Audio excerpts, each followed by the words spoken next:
Melati kuntum tumbuh melata, sayang merbah di pohon cemara. Assalamualaikum mulanya kata, saya sembah pembuka bicara. Sejambak kasih, seharung kasturi buat pengerusi majlis. Gabungan kehakiman yang berpaksikan neraca keadilan. Penjaga masa yang peka setiap detiknya, guru-guru yang berwawasan, rakan-rakan serta warga penonton yang dihormati.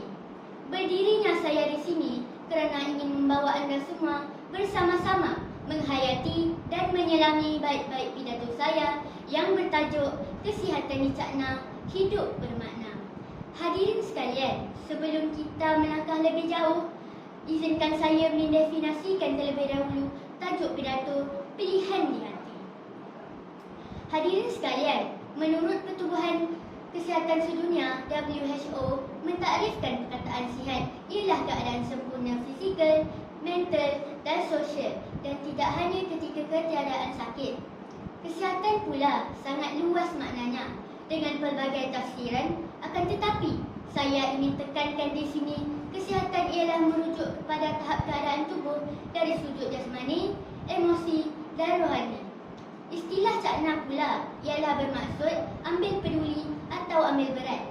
Oleh itu, perkataan kesihatan dicakna itu sendiri merujuk kepada pendirian seseorang individu sebagai anggota masyarakat untuk mengambil berat tentang kesihatan diri bagi memastikan hidup lebih bermakna dari segenap aspek.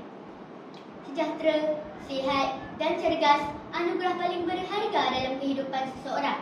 Namun, untuk mencapai dan memiliki tahap kesihatan dan kecergasan diri yang baik bukan mudah.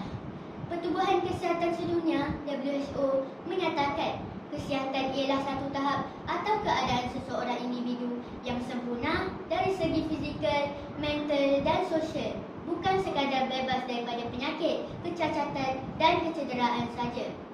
Konsep kesihatan dan kecergasan masa kini dilihat lebih dinamik serta sentiasa berubah mengikut gaya hidup dan keadaan semasa.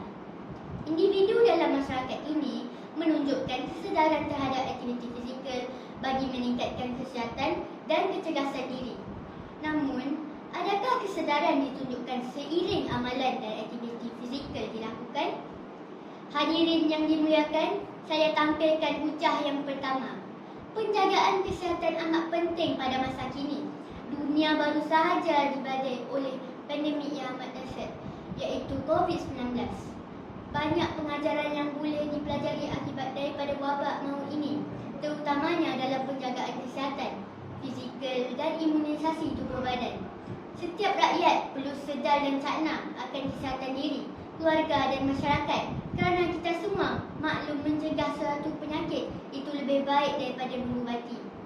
Komuniti dan individu seharusnya memahami bahawa wabak pandemik COVID-19 akan terus berada dalam kalangan masyarakat dan persekitaran sehingga kita perlu yakin dan sedar bahawa ianya akan berubah kepada status endemik. Oleh itu, banyak langkah yang perlu diambil kira dan diterapkan dalam anggota masyarakat untuk melangkah kepada kebiasaan baru utama dalam isu kesihatan. Setiap orang seharusnya sedar bahawa kita perlu mempertingkatkan penjagaan diri, memandangkan tiada pilihan lain. Amalan norma baharu kehidupan dalam suasana wabak COVID-19 yang masih menular perlu diperkukuhkan dalam kalangan masyarakat dan komuniti setempat. SOP dan peraturan penjagaan fizikal, amalan kebersihan, pemakaian pelitup muka di samping menjauhi 3S, iaitu jauhi kawasan yang sesak, elakkan kawasan yang sempit dan elak sembang atau bertutur jarak yang dekat menjadi amalan di setiap masa tanpa kompromi, dan ini jelas menunjukkan betapa pentingnya nilai cakna terhadap kesihatan diri dalam diri perlu diterapkan. Para hadirin yang dihormati, seterusnya hujah saya yang kedua. Pembudayaan penjagaan kesihatan berpotensi untuk membuatkan hidup kita lebih bermakna. Realitinya, kesihatan dan kecergasan diri satu pilihan, bukannya secara kebetulan. Bagi meningkatkan kesihatan dan kecergasan diri, seseorang perlu memilih untuk mengamalkan gaya hidup sihat dengan mengamalkan konsep kecergasan menyeluruh, merangkumi aspek fizikal, rohani, emosi, intelektual serta sosial. Konsep multidimensi dalam kecergasan menyeluruh mampu memberikan kesan positif terhadap kesihatan dan kecergasan diri apabila dilakukan secara konsisten. Apabila kita bercerita tentang cakna kesihatan, tidak akan larilah kita daripada konsep kecergasan daripada seperti aspek kecergasan fizikal, rohani, emosi dan sosial.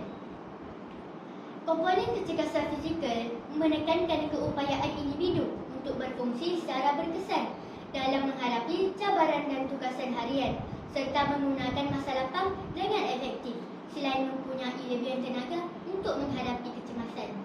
Komponen kecergasan rohani merujuk keupayaan individu membentuk satu sistem nilai bertindak berlandaskan kepercayaan dengan menetapkan dan melaksanakan matlamat kehidupan yang bermakna serta konstruktif. Kecergasan emosi pula merujuk keupayaan mengawal tekanan dan menyatakan emosi dengan sewajarnya. Manakala kecergasan intelektual merujuk keupayaan individu belajar serta menggunakan pelbagai informasi secara efektif untuk diri sendiri, keluarga dan perkembangan kejayaan. Kecergasan sosial pula merujuk keupayaan individu berinteraksi dengan orang lain bagi mewujudkan hubungan bermakna ke arah peningkatan kualiti kehidupan. Hadirin sekalian, ujar saya yang terakhir tidak menafikan gaya hidup sihat juga menjamin kestabilan kesihatan mental serta sentiasa mengawal tekanan seseorang. Dalam era pandemik ini, ramai orang mengalami masalah mental dan tekanan emosi. Oleh itu, kita juga harus mengambil langkah yang lebih proaktif yang untuk memastikan pengurusan stres atau tekanan diri kita berada pada tahap yang baik. Sebagai contoh, kita disarankan untuk melakukan aktiviti fizikal secara kendiri tanpa melibatkan sentuhan seperti berjogging, menunggang basikal dan meluangkan masa bersama ahli keluarga di tempat-tempat yang selamat.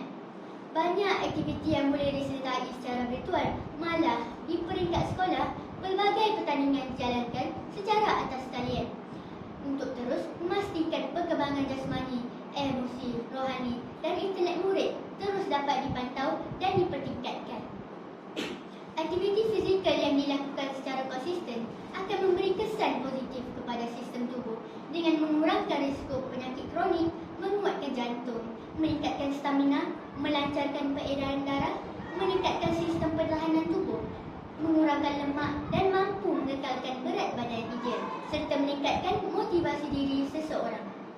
Hadirin sekalian, berdasarkan hujah-hujah saya sebentar tadi, maka dapatlah disimpulkan bahawa keperluan kepada kecaknaan kesihatan diri adalah amat penting.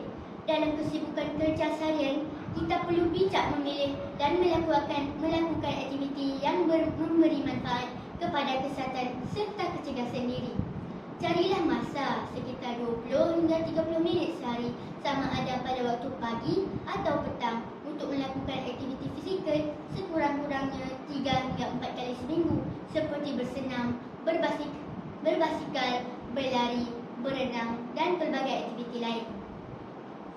Perlu diingat, setiap individu mempunyai tahap kecergasan berbeza. Justru, bagi memulakan aktiviti fizikal, seseorang itu perlu peka terhadap tindak balas tubuh ketika melakukan senaman atau aktiviti fizikal.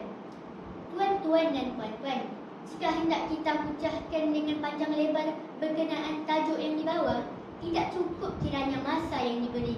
Justru, di kesempatan ini, ingin saya tegaskan sekali lagi, sikap cakna terhadap kesihatan diri sememangnya akan membawa sinar dan harapan hidup yang lebih bermakna. Sekian